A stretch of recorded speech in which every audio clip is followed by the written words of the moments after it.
Undangan studi mahasiswa secara teratur dan berkesinambungan. Jadi mulai masuk poin yang kedua, itu teman-teman sudah kami perhatikan. Mana kemudian kita tahu itu mulai dari teman-teman ketika KRS, ini ya. Ketika teman-teman KRS, nih ada. Jadi teman-teman ketika KRS itu terpantau di sini nih, sebentar. Portal.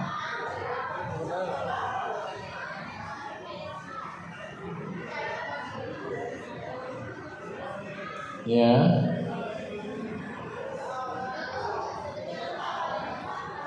Ya. Coba saya cek ya, pertama ya. Dari 2025. Di sini ada namanya mahasiswa Agastya Nabil. Ada nggak Agastya? Agastya? Nggak ada? Namanya Wikanjoyo. Nah, ada. Kemudian Ignatius Ropan. Nah, itu sudah masuk ke dalam daftar di portal akademik saya.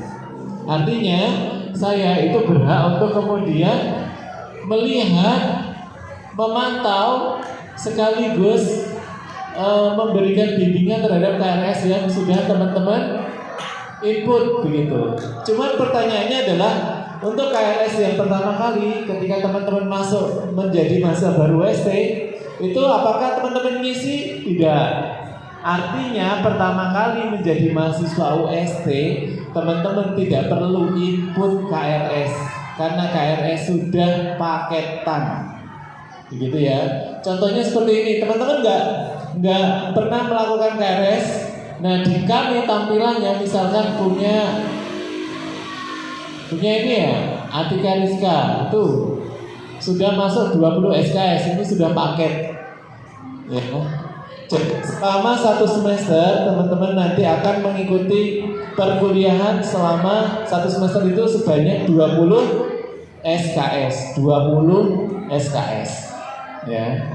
Nah, itu ada mata kuliah apa saja? Di sini ada 10 mata kuliah. Masing-masing mata kuliah itu terdiri dari 2 SKS. Yang pertama ada pendidikan ketahanan itu nanti bersama saya kebetulan. Kemudian gambar teknik, kemudian teori visual, Pancasila, teori pembelajaran seni rupa, dasar ilmu pendidikan, bahasa Indonesia, nirmana, gambar bentuk dan sketsa. Jadi ada 20 SKS yang perlu ditempuh dalam 1 semester. Begitu ya. Jadi paham ya teman-teman? Itu ada berapa SKS selama 1 semester ini? 20 begitu. Nah, nanti untuk semester 2 gimana Pak Dwi? Semester 2 itu nanti teman-teman sudah mulai untuk memilih mata kuliah sendiri. Artinya teman-teman sudah tidak paketan lagi KRS-nya, sudah memilih mata kuliah yang memang teman-teman pilih. Maksimal berapa Pak Dwi? Maksimal nanti yang akan dipilih oleh teman-teman adalah 24 SKS kalau IPK-nya di atas 3. Paham? Kalau di atas di bawah 2 itu teman-teman tidak bisa. Untuk di bawah 3 itu teman-teman tidak bisa mengambil 24 SKS. Jadi kenapa kok Pak Dwi sama Pak Arus senantiasa mendorong teman-teman untuk banyak mengambil SKS-nya? Karena kami berharap teman-teman untuk bisa cepat menghabiskan SKS itu sehingga nanti teman-teman bisa lulus tepat waktu. Begitu, ya. Begitu. Nah, pemilihan SKS apa? Kenapa? Oh, ya. Gitu ya teman-teman, itu yang pertama, poin yang pertama kami membimbing yang berkaitan dengan KRS ya. Yang kedua, teman-teman semuanya nanti biasanya di awal semester itu teman-teman akan bertanya, Pak Dwi, Pak Ros, kami itu membayarnya gimana ya? Caranya bagaimana begitu. Nah, itu biasanya nanti akan ada pengumuman dari akademik, dari Warek 2 terkait dengan kapan pembayarannya. Makanya teman-teman harus melihat jadwal yang ada di kalender akademik. Nanti saya share di grup khusus 2025, teman-teman akan memperhatikan kapan waktunya membayar, kapan waktunya KRS, kapan waktunya teman-teman perwalian, begitu. Nah ini semuanya ketika nanti teman-teman sudah memilih sendiri mata kuliahnya, kalau tidak kami izinkan atau tidak kami setujui, teman-teman tetap belum bisa kuliah. Maka kami itu yang kemudian berhak untuk menyetujui seberapa besar KRS yang teman-teman pilih. Kalau nanti sudah sesuai, maka teman-teman kami akan menyetujui sehingga teman-teman sudah bisa kuliah. Gitu. Nah kami juga belum bisa menyetujui ketika teman-teman belum membayar. Maka teman-teman syaratnya dalam membayar nanti akan mendapatkan kode untuk masuk ke KRS dari bank. Nah setelah KRS itu diisi, lalu kami setujui, baru kemudian masuk ke presensi dan teman-teman bisa kuliah. Seperti itu prosesnya. Nah itu yang berkaitan dengan KRS. Selain itu teman-teman diharapkan ya, karena memang kami membimbingnya tidak hanya di wilayah itu saja, tetapi teman-teman juga harus bisa disiplin ketika kuliah ini. Karena apa? Karena kalian mempunyai tanggung jawab atas SPP yang sudah dibayarkan oleh orang tua kalian. Saya sebagai orang tua kalian di perguruan tinggi, di PSF, itu senantiasa mengingatkan untuk amanah terhadap orang tua kalian. Begitu ya. Berapa SKS yang teman-teman harus tempuh? Itu ada 142, betul ya Pak Rusli? 144, sorry. Sekarang 144 SKS. Jadi sampai teman-teman lulus itu ada 144 SKS. Teman-teman baru ngambil 20, masih banyak SKS yang harus teman-teman tempuh. Begitu ya. Nah paling cepat itu biasanya ada yang sampai 4 semester itu sudah 4 tahun itu sudah lulus. Bahkan ada yang kemarin 3,5 tahun. Ya kakak tingkat kalian yang sekarang sudah menjadi dosen, itu Mbak Yuri, itu sekarang menjadi dosen di sebuah perguruan tinggi di mana Padang ya. Itu juga dulu lulusnya 3,5 tahun. Itu hebat ya. Artinya teman-teman kita berharap seperti itu. Jangan berlama-lama di UST. Kalau bisa cepat lulus dan kemudian segera berkarir di pilihan teman-teman masing-masing. Apakah berkarya, bekerja, atau studi lanjut seperti itu. Hal-hal yang berkaitan dengan akademik silahkan bertanya kepada kami. Hal-hal yang berkaitan dengan keuangan silahkan bertanya ke keuangan. Ya, tidak semua ditanyakan ke pembimbing akademik. Biasanya kalau kami sudah bingung bertanya, ini gimana Pak cara membayarnya dan lain sebagainya, teman-teman bisa ke bagian keuangan. Terus kemudian yang berkaitan dengan administrasi itu tidak semuanya ke pembimbing akademik, tapi juga bisa ke tata usaha. Di sana ada Mbak Disna, ada Mbak Diana, ada Mas Yana, ada Mas Riri, begitu ya, begitu. Ya saya kira mungkin itu sebagai awalan. Intinya adalah teman-teman terus pantau jadwal akademik yang setiap tahun berubah ya. Kalau yang tahun ini itu tahun ajarannya 2025-2026, nanti berganti lagi setelah bulan Juli di tahun depan, yaitu ajaran 2026-2027. Ya, berarti kalau misalkan kita berharap teman-teman lulus tepat waktu, itu berarti 4 tahun dari sekarang ya. Berarti tahun berapakah teman-teman lulus? Kurang lebih 2028-2029. Ya, targetnya harus lulus. Kalau bisa 2028 pertengahan, teman-teman sudah datang ke kami, datang ke Pak Rusnoto, Pak mau minta persetujuan, saya sudah mau mengajukan wisuda, begitu ya.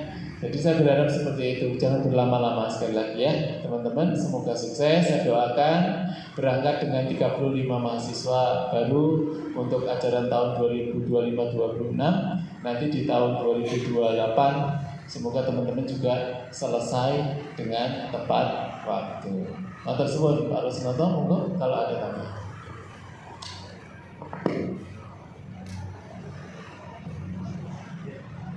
Ada tambahan sedikit. Tadi secara itu sudah dipaparkan sama Andi, dan selama Anda berada di provinsi rumah, Anda semua menjadi tanggung jawab.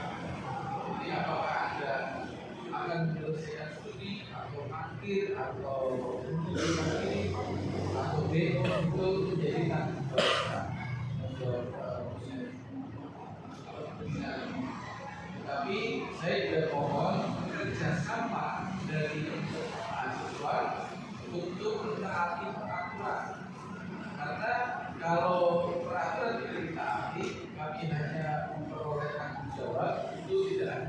Ya, jadi Anda harus disiplin, Anda harus mencermati peraturan akademi. Kalau pengen cepat lulus seperti yang tadi disampaikan Pak Dwi, 3,5 tahun, kami memperoleh banyak sampel mahasiswa yang lulus 3,5 tahun. Bahkan banyak juga mahasiswa yang yang baru lulus belum wisuda itu sudah menempuh perkuliahan S2 di UGD dan dengan surat keterangan lulus dan rekomendasi. Kebetulan mahasiswa-mahasiswi kami yang lulus tepat waktu itu memiliki karakteristik mahasiswa tersebut adalah mahasiswa yang disiplin dan punya komitmen yang tinggi untuk belajar, untuk menempuh studi secara tertib. Jadi kalau tadi Pak Dwi sampaikan bahwa satu semester ini secara otomatis Anda tidak KRS, tapi di KRS kan sama sistem. Nanti di semester berikutnya Anda akan memilih mata kuliah sesuai dengan paket atau mau meloncat paket. Ya, kalau paketnya itu hanya 20 SKS setiap semester, itu ada di dalam coding kurikulum. Tetapi ketika Anda semester ini lulus semua, misalnya ada 20 SKS lulus semua, kemudian nilainya 3, 4, 3, 5 atau 4, IPK-nya maksimal, maka Anda bisa mengambil jatah SKS yang maksimal, yaitu 20. Tetapi kalau Anda lulus dengan nilai yang cukup, misalnya 2,5 atau 3, ya sudah 20 SKS atau 20 SKS itu akan memperlambat kelulusan kita. Ya, bayangkan kalau teman-teman satu semester lulus dengan nilai IPK yang tinggi, katakanlah 3,5 sampai 4 gitu ya. Itu Anda setiap semester akan mengambil mata kuliah 24 SKS, 24 SKS. Itu yang akan mempercepat perkuliahan Anda, gitu ya. Jangan sampai menunda tugas-tugas perkuliahan, itu intinya. Dan jangan pernah terlambat pada saat kuliah. Pada saat kuliah jam 7:30, berarti jam 8.25, jam 8.20, 7.30 atau 7.25, teman-teman sudah standby di ruang kelas. Dipertahankan seperti itu. Nah teman-teman prodi integrasi Eropa biasanya sangat alergi dengan disiplin waktu. Ya, jadwalnya jam 7.30, datangnya jam 8, datangnya jam 9. Bahkan sudah mau selesai kuliah, mahasiswa berdatang. Alasannya banyak. Alasannya baru bangun tidur, alasannya motornya kepes, dan seterusnya. Ya. Alasan-alasan itu tidak bisa ditolerir ketika kita melakukan presensi. Presensinya nanti ada yang di sistem disiap atau presensi manual, tergantung dari perkuliahannya. Apakah kuliahnya tatap muka atau tatap maya? Kalau tatap muka, berarti presensinya ada di kelas secara manual. Jadi nanti karakteristik perkuliahan juga bisa teman-teman ikuti. Jadi kalau perkuliahan bidang pendidikan yang diambil Pak Dwi, itu kalian betul-betul harus rapi, pakai baju lengan panjang gitu ya, pakai celana rapi, pakai sepatu yang benar ya. Ada juga mata kuliah yang kalian bisa fleksibel menggunakan baju dengan casual, misalnya yang pakai itu boleh. Terus kalau teman-teman itu pada saat melakukan KRS, teman-teman harus konsultasi dengan pembimbingan saya atau Pak Dwi. Kalau nomor 1 sampai nomor 15 itu ke saya, nomor 16 sampai 35 Pak Dwi. Jangan salah ya. Itu. Kalau ada kesulitan akademis, kesulitan KRS, kuliah, kesulitan bahwa kita kuliahnya tidak lulus atau seterusnya, atau hal yang sifatnya administratif, boleh Anda ceritakan ke kami, ya. Begitu juga pada saat pengambilan peminatan. Apakah ada minat bisa komunikasi visual, lukis, jadi kita bantu untuk memetakan potensi teman-teman itu lebih cenderung kemana. Jangan sampai antara kemauan dengan kompetensi berbeda. Kemauannya pengen ambil lukis, tapi ada tidak ada lukis kecil atau passion di rumah lebih mungkin desain atau mungkin ke penelitian bahan gitu ya. Jadi tolong bantu kami untuk membantu semua untuk lebih cepat lulus dan bisa merencanakan studi lanjut maupun memilih kerja gitu ya. Saya pikir itu Pak Dwi, terima kasih. Assalamualaikum warahmatullahi wabarakatuh. Waalaikumsalam warahmatullahi wabarakatuh. Ya, terima kasih Pak Yus. Dan mungkin ini hanya sebagai sedikit tambahan sebelum saya closing ya. Yang pertama, untuk hari ini teman-teman berapa SKS untuk kuliahnya selain hari ini? Hari ini ada berapa mata kuliah? 4. Banyak banget. Hari pertama, hari Senin langsung 4 kuliah. Ada yang 2, ada yang 3. Ke taman siswaan sama saya. Nanti teman-teman untuk ke taman siswaan boleh presensi ya. Presensi di TU silakan untuk pengganti mata kuliah ke taman siswaan gitu. Ada yang kedua, mata kuliah apa? Gambar teknik ya. Gambar teknik yang terakhir Nirmana sama siapa biasanya? Sama Pak Edi? Sama biasanya Nirmana sama gambar teknik. Gambar teknik juga Pak Edi?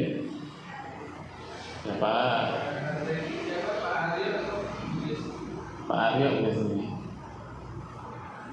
di samping kanan.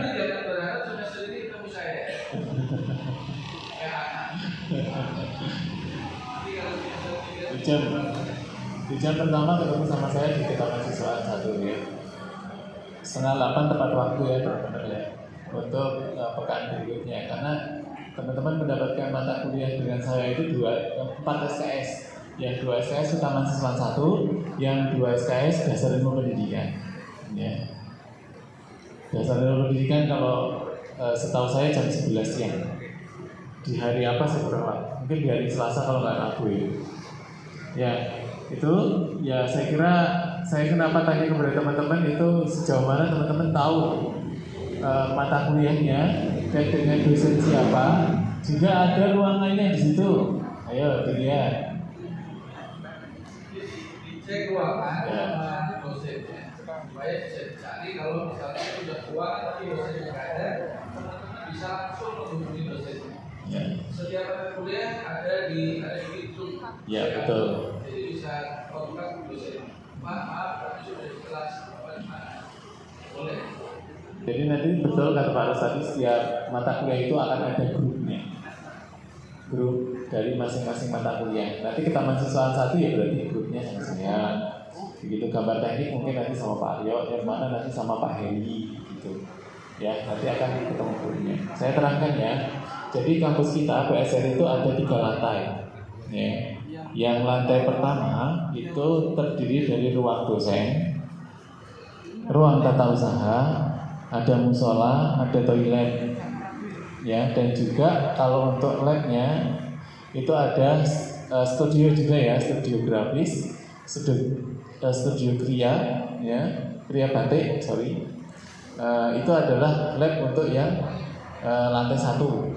Untuk yang lab kria kayu, patung, sama dengan kria logam, itu ada di lab bareng-bareng bersama di depan perpustakaan, tahu ya, perpustakaan WC, sudah tahu?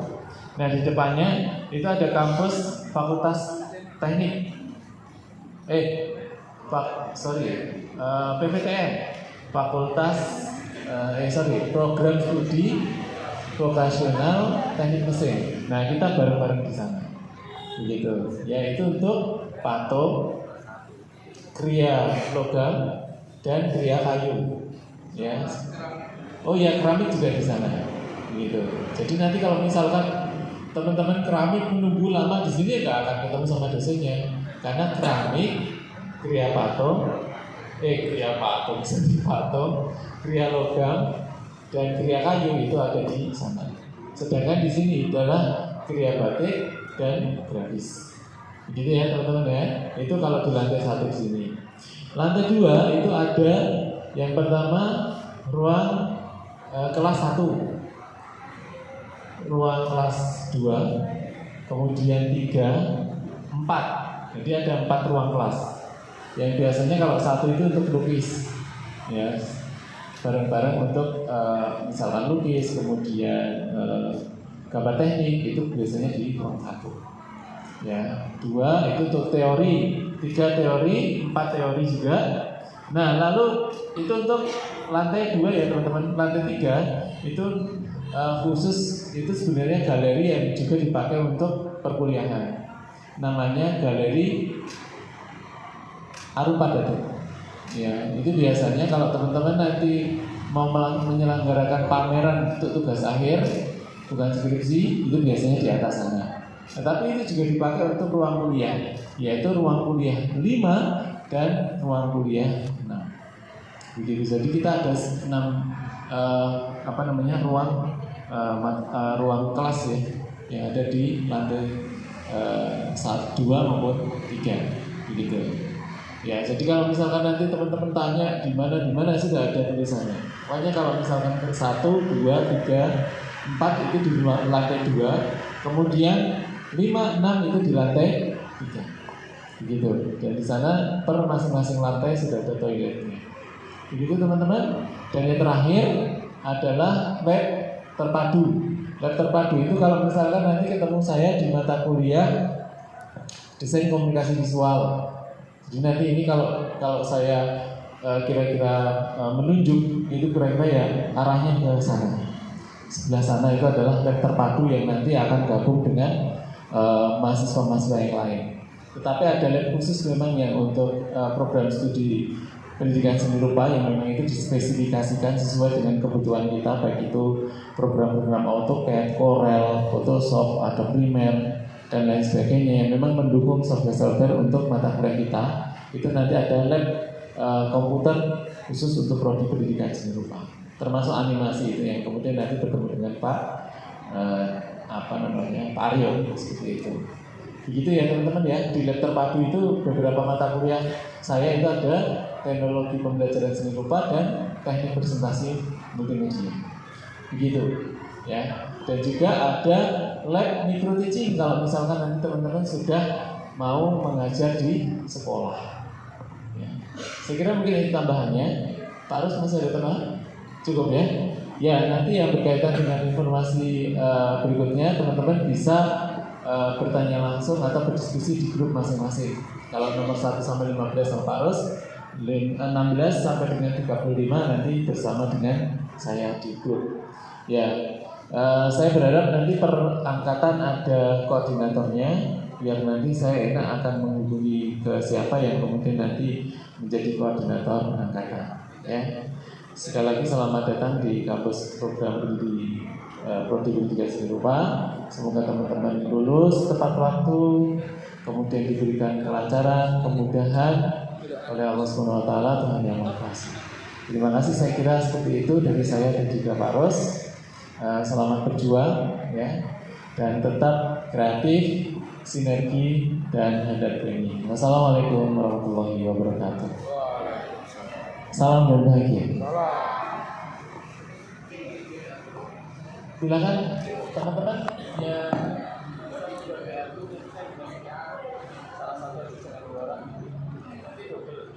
ini Pak. Oh ya. Dengan Mbak informasikan, berarti kayak nggak ribet ya. Tapi sudah dimasukkan teman-teman yang lain juga informasikan bisa maju. Kalau yang grup master